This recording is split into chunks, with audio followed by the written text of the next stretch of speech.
Irmãos, sejamos todos bem-vindos ao culto. Eu sou o reverendo Heber, pastor da Igreja Presbiteriana do bairro 9 de Abril. Este é o culto noturno, dominical. E eu agradeço a todos os amados irmãos e irmãs da Igreja que têm nos acompanhado, que nos acompanham hoje, a irmãos e irmãs de outras igrejas evangélicas, que a graça do Senhor esteja sobre todas as famílias que estão nos acompanhando nesta noite. Lamentações capítulo 3, o verso de número 21 diz: Quero trazer à memória o que pode me dar esperança. A esperança em nossos dias existe, essa esperança na história da humanidade existiu, existe e existirá. É Jesus Cristo, aquele que lembramos e que nos dá esperança. E Cristo nos permite passar por tantos momentos juntos, momentos de comunhão, de alegria, de confraternização. A nossa igreja saudosa está com muita saudade de se reunir. Eu escuto as famílias falarem, pessoas entram em contato comigo. Há um clima de nostalgia, de saudade e uma esperança de que em breve os cultos voltarão ao normal. Quero trazer à memória o que pode me dar esperança. Vamos recordar? Eu recuperei 2 vídeos amadores, um do nosso coral e o outro das nossas crianças, fazendo um agradecimento a Deus pelo Dia dos Pais. Vamos rever estes vídeos, matar um pouco a saudade e recordar a unidade que a nossa igreja tem, a comunhão e a fé que está em nosso coração, quando lemos, quando oramos e também quando cantamos. Vamos ouvir?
bom, não é? Recordar, louvar ao Senhor com hinos que marcaram a nossa vida e a nossa história. Também há um hino do nosso hinário, 172, Chuvas de Bênçãos, que eu gostaria que nós cantássemos, eu aqui na minha casa, os irmãos aí nos seus lares, cantássemos o hino que fala de chuva de bênçãos. Deus há de derramar chuvas de bênçãos na vida de cada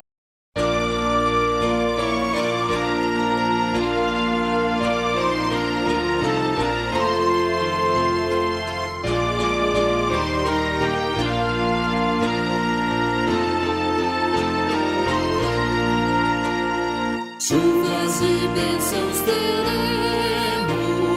pelas promessas de Deus, tempos benditos trazendo chuvas e bênçãos dos céus, chuvas e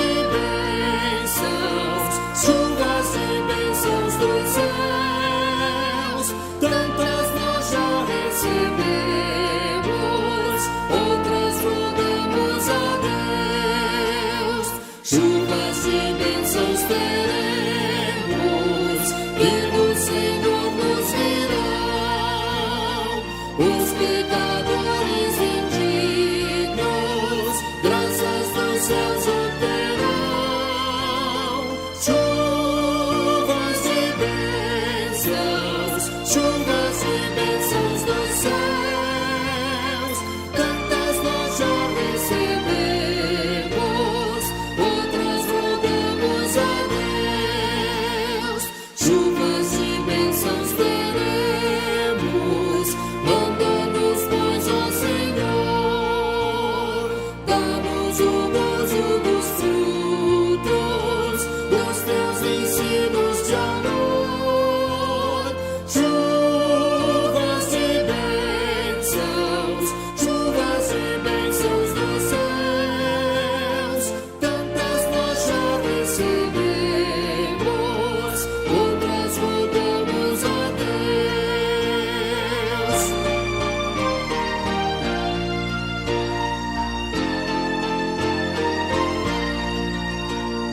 Chuvas e bênçãos teremos, chuvas mandadas dos céus, bênçãos a todos os crentes, bênçãos do nosso bom Deus. Chuvas e bênçãos dos céus, tantas nós já recebemos, outras rogamos a Deus.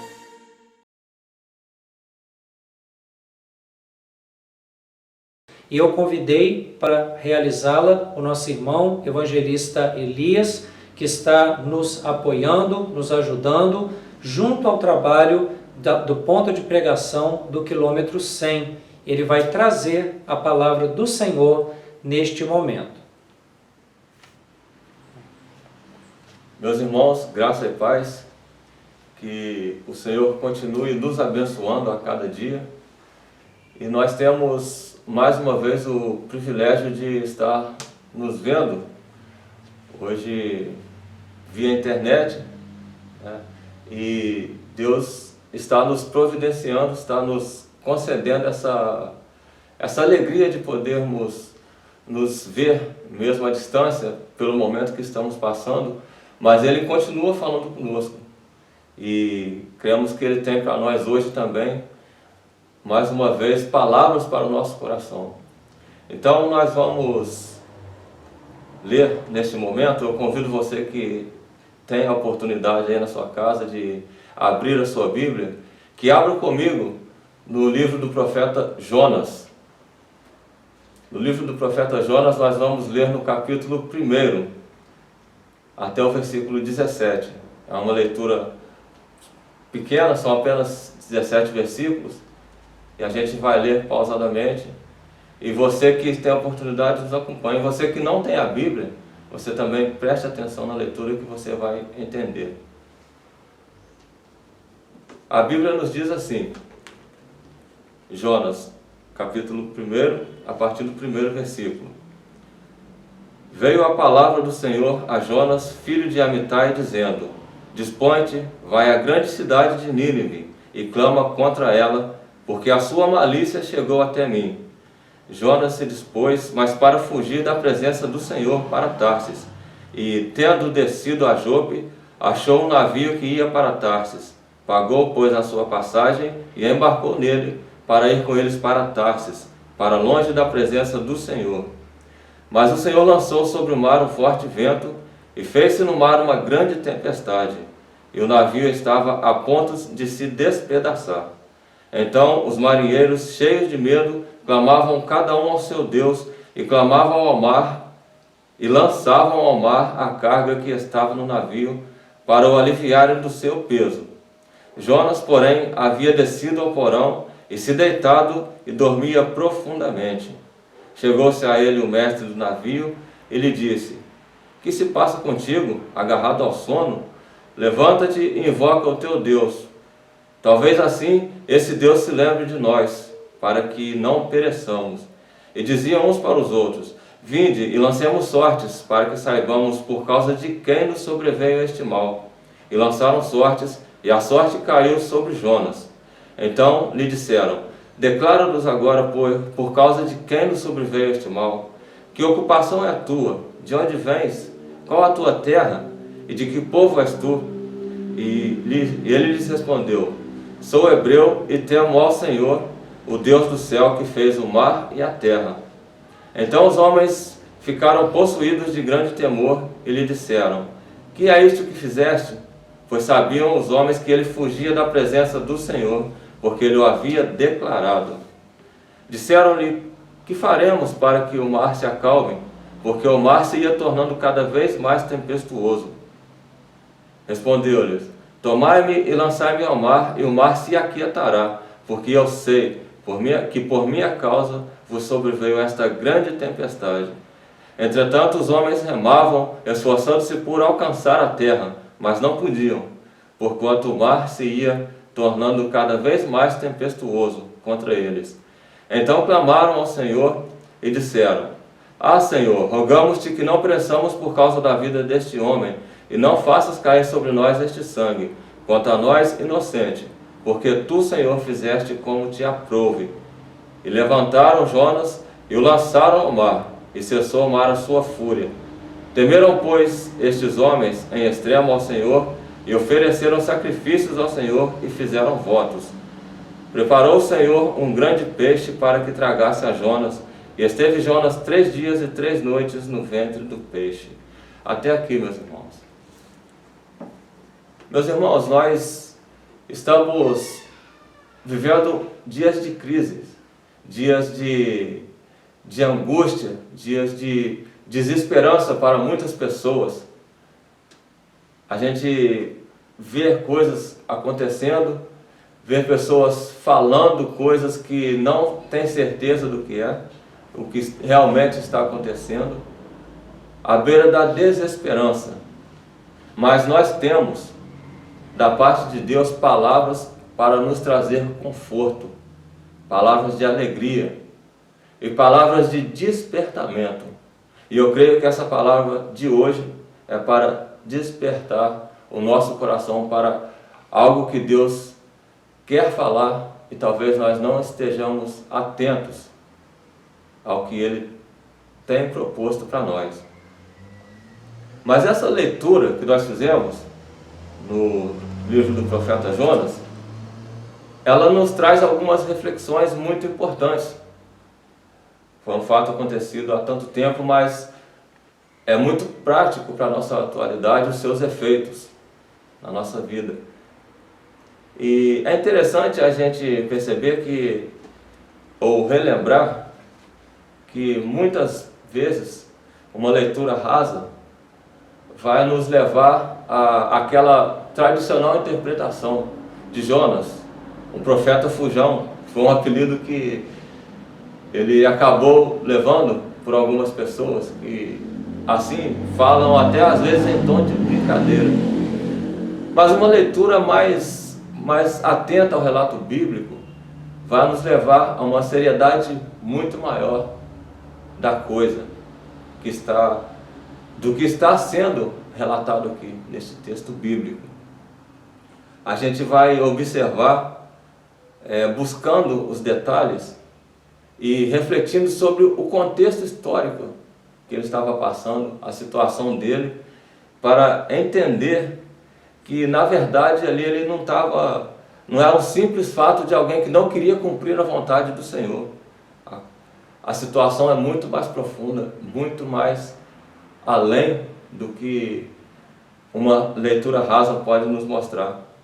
E para essa leitura mais profunda, esse entendimento da gravidade e da seriedade maior desse texto que nós lemos, eu te convido a pensar comigo, a refletir comigo sobre o seguinte tema: Jonas, um caso mais sério do que uma simples fuga. Eu vou repetir: Jonas, um caso mais sério do que uma simples fuga. A gente, observando a leitura que nós fizemos, a gente vai observar primeiramente da perspectiva humana, a perspectiva da razão humana. Jonas provavelmente, nessa perspectiva da razão humana, ele tinha suas razões para não compreender o que Deus queria fazer na cidade de Nínive. Provavelmente ele cresceu ouvindo e aprendendo a respeito daquela nação de Nínive, que eles eram cruéis, eram pessoas que não tinham senso de moralidade, tal como o povo de Deus tinha. E eles entendiam que isso é uma afronta ao nosso Deus, ao Deus de Israel. E nós sabemos que tudo que é imoral, que é antiético, tudo que é em excesso de agressividade e violência, isso vai contra os preceitos de Deus. Então eles agiam contra os preceitos divinos. E Jonas provavelmente entendia isso, e ele queria, e ele entendia também que seria usado como um canal ou um meio para que a misericórdia, que a graça de Deus chegasse àquela nação. E ele talvez não tenha entendido isso ou aceitado isso com alegria, porque um fato é verídico. Nós, quando vemos ou usufruímos da graça e da misericórdia de Deus em nossa vida, ou aqueles que são nossos afetos, aquelas pessoas que nós gostamos, também usufruem dessa bênção, nós nos agradamos demais. O ser humano é assim. Mas quando há um desafeto, às vezes nós não nos sentimos assim tão alegres com algo de bom que aconteça na vida daquela pessoa, porque ela fez algo errado e a gente automaticamente deseja no coração que seja feita a justiça. Isso me faz lembrar lá de Jeremias, as Lamentações de Jeremias, quando ele diz assim: as misericórdias do Senhor são a causa de não sermos consumidos. Quando nós observamos na TV ou ao nosso lado mesmo, nos próximos, acontecendo coisas terríveis, nós automaticamente pensamos: por que Deus não fulmina essa pessoa de uma vez? Por que Deus não acaba com isso? Porque nós temos esse desejo de que a justiça seja feita. Mas nós não paramos para lembrar às vezes que nós também só estamos hoje em pé aqui porque Deus teve misericórdia conosco e não nos fulminou quando nós fizemos algo também contrário à vontade dele. E Jonas, com certeza, ele sabia que Deus tinha o perdão, tinha a vida eterna para dar para aquelas pessoas que ali estavam, se elas se arrependessem. E Jonas sabia que Deus agiria com misericórdia. E ele, Jonas, seria o meio que Deus usaria para que a graça os alcançasse. E talvez ele não tenha aceitado isso porque eles eram um desafeto dele e da nação dele, dos judeus.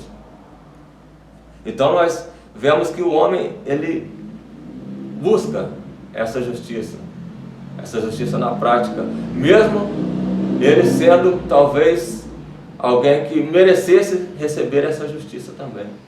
E o profeta Jonas, ele então decide fugir da presença do Senhor, ou tentar fugir da presença do Senhor, porque é algo impossível, porque o nosso Deus é onipresente. E assim Jonas fugiu para a cidade de Tarsis, tentou fugir, embarcou naquele navio. E essa atitude de Jonas, é interessante a gente observar a seriedade da coisa.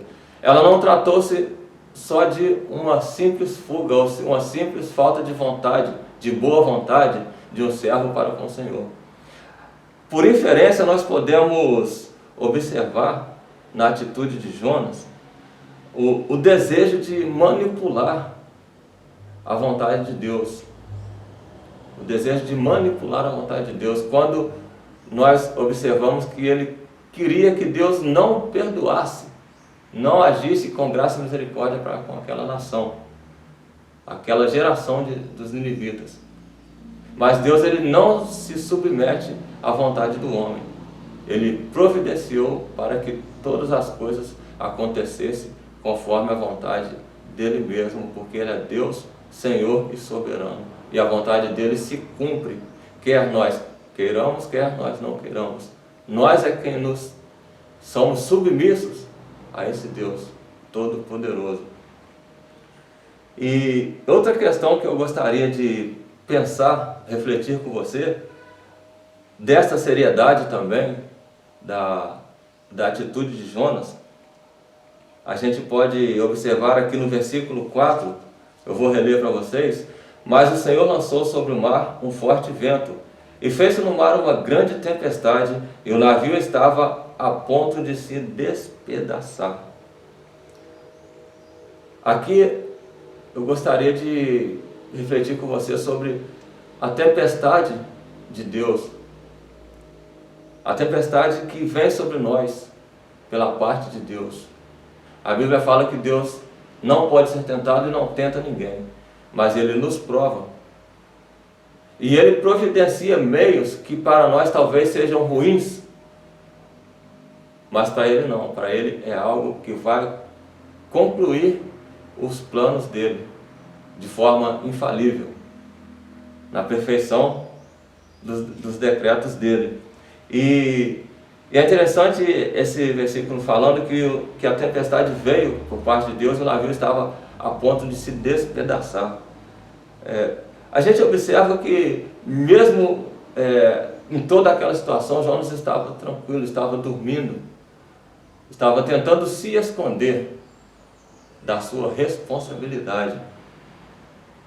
E a gente trazendo para os nossos dias, fazendo uma correlação conosco, a gente observa que muitos cristãos, muitas pessoas têm passado por lutas terríveis, têm enfrentado tempestades grandes e lutando ferrenhamente, como se aquilo fosse algo vindo do próprio diabo. Ou seja, está lutando ferrenhamente contra o diabo, quando na verdade essa peleja ela é uma providência de Deus na nossa vida, para que a gente se desperte para o que Deus quer para nós.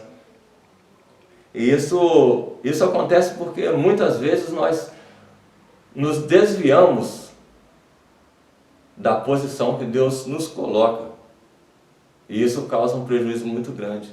E as lutas vêm e a gente passa por situações contrárias e vai caminhando, sofrendo, porque nós não nos colocamos no centro da vontade de Deus. E a gente observa com muita clareza que essas lutas, essas situações, elas são passageiras. Em um determinado momento acaba aquilo. E a gente, se não se colocar de forma que agrade ao Senhor, de forma que cumpra o que Ele quis que nós fizéssemos, o que Ele quer que nós façamos, outras lutas virão. E virão outras. E da mesma forma, mesmo que façamos a vontade de Deus, é claro que teremos lutas, que virão outras e outras. Mas quando nós passamos pelas lutas, agindo conforme o que Deus quer para nós, o que Deus propõe para que façamos, obedecendo à vontade dEle, a gente passa com muito mais tranquilidade, com muito mais paz no coração pelas batalhas, porque sabemos que estamos no centro da vontade de Deus. Mas quando passamos por essas lutas, em rebeldia, ou por algum motivo, não estando no centro da vontade do Senhor, a luta é muito mais complexa, exige de nós muito mais forças. É claro que Deus nos sustenta, como tem nos sustentado a cada dia. Mas nós teremos sofrimentos além daqueles que nós temos naturalmente quando estamos na vontade, no centro da vontade do Senhor. Então essas tempestades que vêm de Deus, elas são para nos fortalecer, para nos recolocar na posição que Ele tem para nós. E nós precisamos entender isso.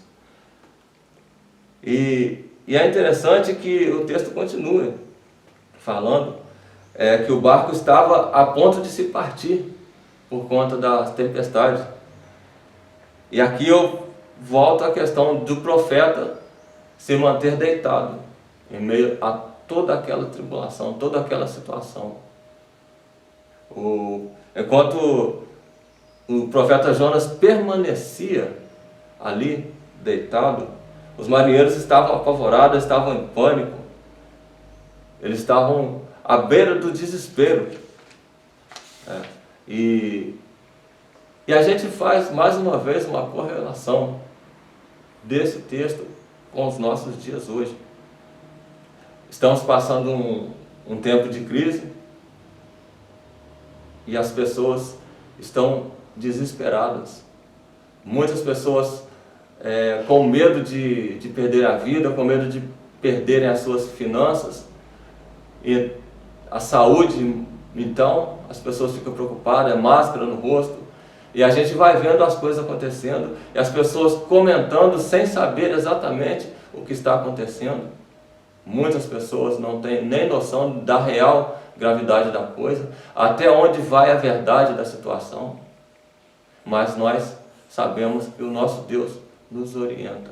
Então, fazendo essa correlação, enquanto o profeta Jonas permanecia deitado, os marinheiros estavam em desesperança. E aqui eu trago para a minha vida pessoalmente e também para a igreja uma reflexão muito importante. A igreja não pode se desviar ou fugir da sua responsabilidade, principalmente nesses dias de crise. A gente, como aqueles marinheiros estavam apavorados, sem saber o que fazer, a gente observa que a igreja não pode ficar descansando. Embora não tenhamos os nossos templos abertos, nós somos aqueles que militam em oração, transmitem a palavra como essa que está sendo levada a cada um de vocês agora, porque Deus falou ao meu coração e creio que vai falar também ao seu coração. Então nós como igreja devemos cumprir a nossa missão. A igreja não pode se perder ou não cumprir com a sua missão, ficar encolhida em tempos de crise. É necessário que nós estejamos praticando. Se não podemos ter aquele contato, o abraço, a proximidade física como teríamos em dias normais, nós podemos nos aproximar virtualmente, podemos mandar mensagens, podemos de alguma forma transmitir aquilo que Deus quer que nós venhamos a transmitir. Se para alguns palavras de conforto, sim, palavras de conforto. Se para outros palavras de despertamento, sim, façamos conforme Deus colocar no nosso coração.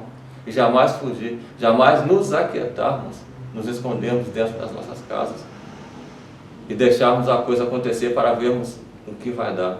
Como igreja não podemos fazer isso. E como seres humanos também não. Não podemos, como o profeta Jonas aqui, fugir e deixar que as coisas aconteçam, que as pessoas se percam, se afundem, porque não são aquelas pessoas com quem nós temos grandes afetos. Na verdade, alguns são considerados até desafetos. Não podemos agir dessa forma, devemos levar a palavra do Senhor até essas pessoas. Não podemos, de forma alguma, esquecer o que está escrito lá em Tito 2, versículo 11, que a graça de Deus se ha manifestado a todos os homens. A graça de Deus se manifestou salvadora a todos os homens. Paulo escreveu a Tito isso. E ainda lá em Mateus 6,12, Nosso Senhor nos ensinou a orar, e Ele disse assim: perdoa-nos as nossas dívidas, assim como nós perdoamos aos nossos devedores. Então, se nós não agirmos com o coração perdoador, a ponto de mesmo aqueles que são considerados desafetos serem merecedores ou não da graça de Deus, porque ninguém é merecedor, mas Deus assim age, porque nós também não merecíamos e Deus nos alcançou com a sua graça, porque alguém perdoou as nossas falhas, assim como Deus perdoou a falha deles e transmitiu a nós a palavra. Nós devemos fazer também, seja afeto, seja desafeto, quem quer que seja, devemos levar a palavra para que essas pessoas entendam o que Deus quer em meio à situação que estão passando e possam se colocar também na posição que Deus quer. Então, a tempestade que Deus trouxe sobre o navio, ela realmente foi muito importante para esse despertamento. Outra coisa interessante é que enquanto o profeta estava dormindo e aquela tempestade acontecendo, houve danos irreparáveis, humanamente falando, danos irreparáveis. E isso pode acontecer também ao nosso redor, quando nós que temos a responsabilidade de agirmos, por sermos servos do nosso Deus, nos negligenciamos. Isso pode gerar perdas ou danos, talvez, aos olhos dos homens irreversíveis. E isso só pode ser reparado quando Deus entra soberanamente na pessoa de Jesus, agindo com graça e misericórdia e restaurando tudo isso. Então nós devemos nos colocar na posição, não podemos estar observando a tempestade e deitados, dormindo, em meio a situações contrárias. Isso é muito importante para esses dias que estamos vivendo, porque o nosso Senhor tem despertado o nosso coração. Então, tendo despertado o nosso coração, nós devemos nos colocar na posição que Ele quer. Uma outra coisa que eu gostaria de refletir com você, meu querido, minha querida, é que deve haver o reconhecimento de pecado, o reconhecimento das falhas. Aqui no versículo 12, no capítulo 1 de Jonas, eu vou ler novamente. Respondeu-lhes: tomai-me e lançai-me ao mar, e o mar se aquietará, porque eu sei que por minha causa vos sobreveio essa grande tempestade. É interessante observarmos aqui, meus irmãos, que não fazendo julgamento de caráter, de personalidade em relação ao profeta, mas quando foi exposto a situação dele, a condição, ele reconheceu a falha, ele reconheceu o pecado dele. E uma vez exposta essa situação e esse reconhecimento que ele fez, ele não transferiu culpa para ninguém, ele assumiu a responsabilidade. E mais uma vez, fazendo uma correlação com os nossos dias, infelizmente mesmo, a grande maioria das pessoas hoje não quer reconhecer a sua culpa, não quer confessar os pecados. A gente observa a situação que o nosso país está, a situação que o mundo em geral está passando. E independente dessa crise do vírus, a gente tem a crise da moral, da ética, e assim vai. Isso em termos de Brasil, falando que é o nosso país, e falando de Rio de Janeiro, que é o nosso estado. A gente vê quão terríveis são as atitudes, os desejos das pessoas, totalmente contrários àqueles que Deus definiu para que o homem andasse. Isso, quando são esclarecidos para as pessoas, elas não querem confessar. E a coisa vai um pouco mais além. Quando se aprende, além de não se arrepender e não se confessar, eles preferem que o barco afunde realmente, que as coisas aconteçam, que todos pereçam, mas eles se mantêm firmes e convictos no erro deles, não confessam. Mesmo estando as situações postas, as claras, fazem questão de não confessar. E quando não tem como fugir, procuram outras pessoas para empurrarem a culpa. E assim vai.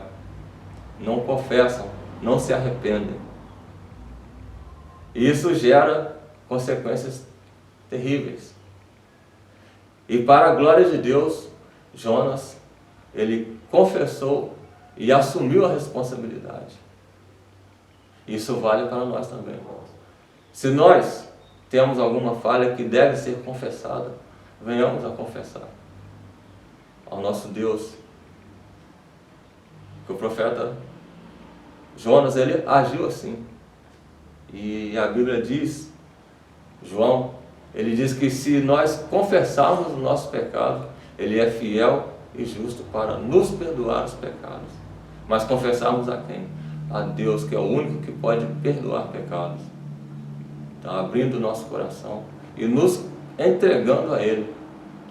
O Jonas, quando ele pediu para ser lançado ao mar, para que a tempestade acalmasse, ele estava confessando e dizendo: a culpa é minha, então me tirem daqui, porque eu preciso ser colocado onde Deus quer, eu preciso me colocar onde Deus quer que eu esteja. E assim foi. E Deus preparou aquele grande peixe, e a gente sabe no final da história que Jonas chegou à cidade de Nínive e pregou, e a cidade veio a se arrepender.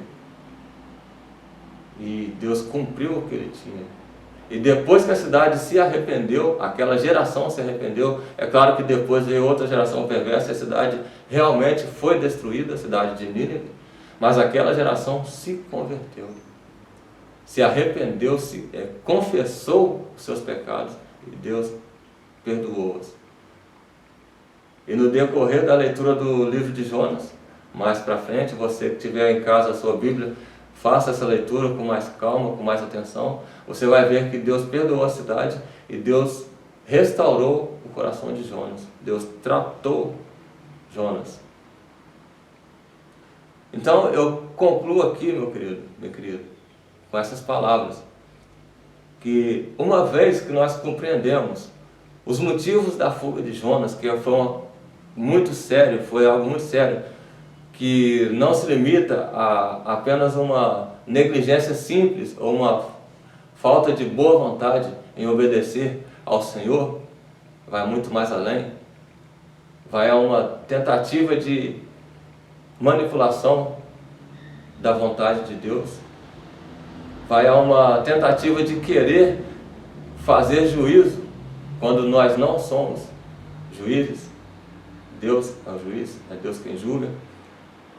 E também a gente vê que a tempestade que assolou aquela embarcação, e às vezes tempestades que assolam as nossas vidas, é para nos conduzir ao centro da vontade de Deus, a gente observa também que depois de compreender o seu pecado e ele se arrependeu e confessou. Tudo isso a gente viu nesse texto que Jonas fez. Jonas passou por tudo isso e a gente vai compreender que na verdade isso é Deus, é um plano de Deus para a salvação daquela geração e para a restauração do profeta, do servo de Deus, o profeta Jonas. E Deus assim o fez e cumpriu. E finalmente, meus irmãos, para a nossa vida prática, a gente precisa observar também e entender as experiências que nós temos com Deus, porque é Ele quem nos dá essas experiências. E é entender que Deus, assim como Deus criou e utilizou todos os meios para que Jonas fosse à cidade de Nínive e falasse, transmitisse a mensagem de Deus, e aquele povo se arrependesse, Deus o restaurou. Deus também assim age conosco, não fazendo julgamento, assim como eu falei, não fazendo julgamento de caráter, de personalidade ou de qualquer forma em relação ao profeta Jonas. Não faço também em relação a você que assiste, que me ouve, mas analise você a sua vida. Talvez você esteja assim passando por situações que você julgue que são tempestades fortíssimas. Ou talvez você nem julgue que seja uma tempestade fortíssima, mas você sabe que é Deus confrontando você, porque assim como Ele confrontou lá o profeta, Ele pode estar confrontando você. Nesses dias de crise, Deus tem realmente confrontado muitas pessoas para restauração. Deus tem feito maravilhas na vida de muitas pessoas, famílias inteiras. A gente pode ouvir relatos, conversar com pessoas e aquelas pessoas chegam a dizer: esses dias realmente eu tenho aproveitado com a minha família, sentindo falta de sair, de ir a outros lugares, mas aproveitando o tempo com a família. E talvez coisas que estavam sendo feitas por algumas pessoas estejam deixando de ser feitas. E esse período é um período de adaptação para que não se volte a fazer coisas que se faziam. Deus está trabalhando, Deus está agindo, Deus está fazendo maravilhas no meio da igreja e também no meio daqueles que ainda não tiveram experiência com Deus, mas que têm tido essa oportunidade em Deus. Então, se você está sendo confrontado, faça como o profeta Jonas. Arrependa-se, confesse o seu pecado, entregue a Deus a sua vida com sinceridade em todas as áreas. Não vou dizer que com isso você vai cessar na sua vida todas as lutas, as dificuldades, que você não vai passar por mais tempestades, porque vai. Enquanto estivermos nesta terra, passaremos por tempestades, mas não passaremos por sofrimentos inúteis, ou seja, aqueles que poderiam ser evitados.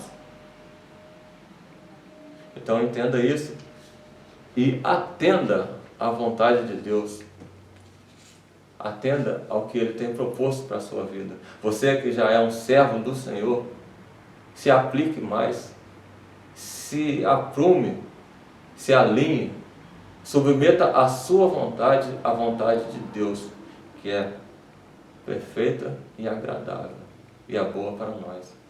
E você que por acaso ainda não tem essa experiência pessoal com o nosso Senhor Jesus, abra o seu coração para Ele. Deixe que Ele faça na sua vida, que Ele cumpra na sua vida os planos dEle. E você também vai entender como é boa e agradável e perfeita essa vontade de Deus na sua vida. E você terá experiências maravilhosas. aqui nessa terra já e eternamente na glória com Cristo. Abra o seu coração para Ele e entenda o que Deus tem feito nesta terra.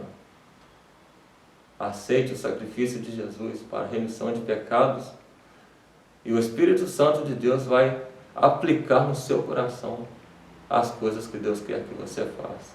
E você vai fazer com alegria, com sinceridade. E que o Senhor te abençoe e conduza você e a sua casa na presença dEle. Amém.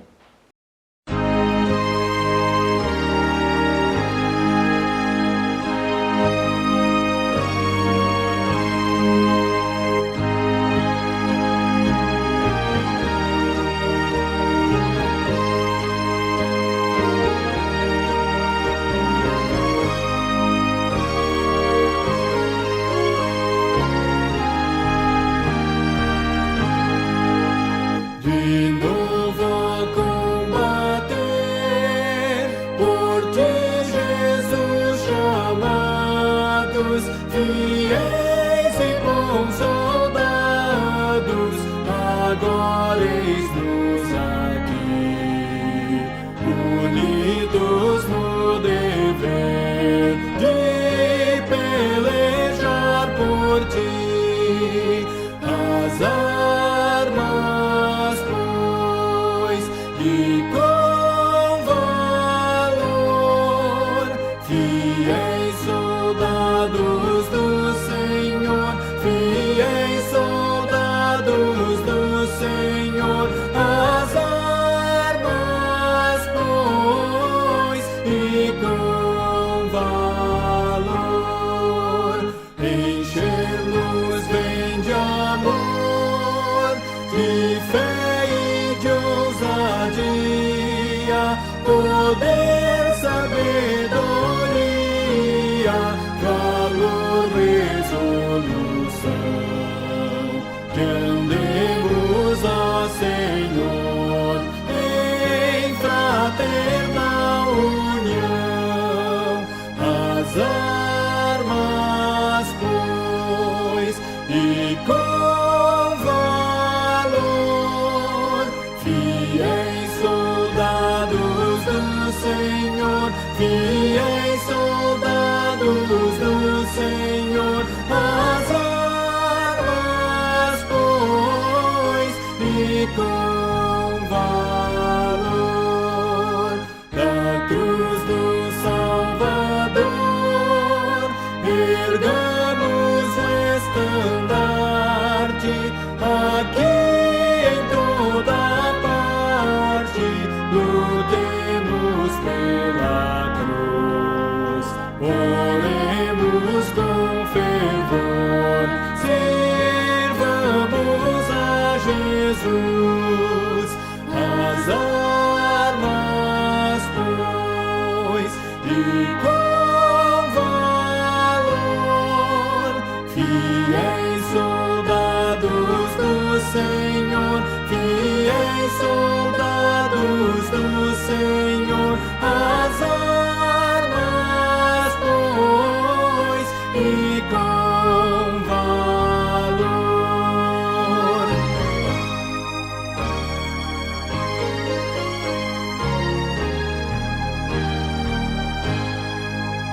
Lutar, orar, servir, que certa é a vitória, e após a luta a glória, e lá nos céus estar.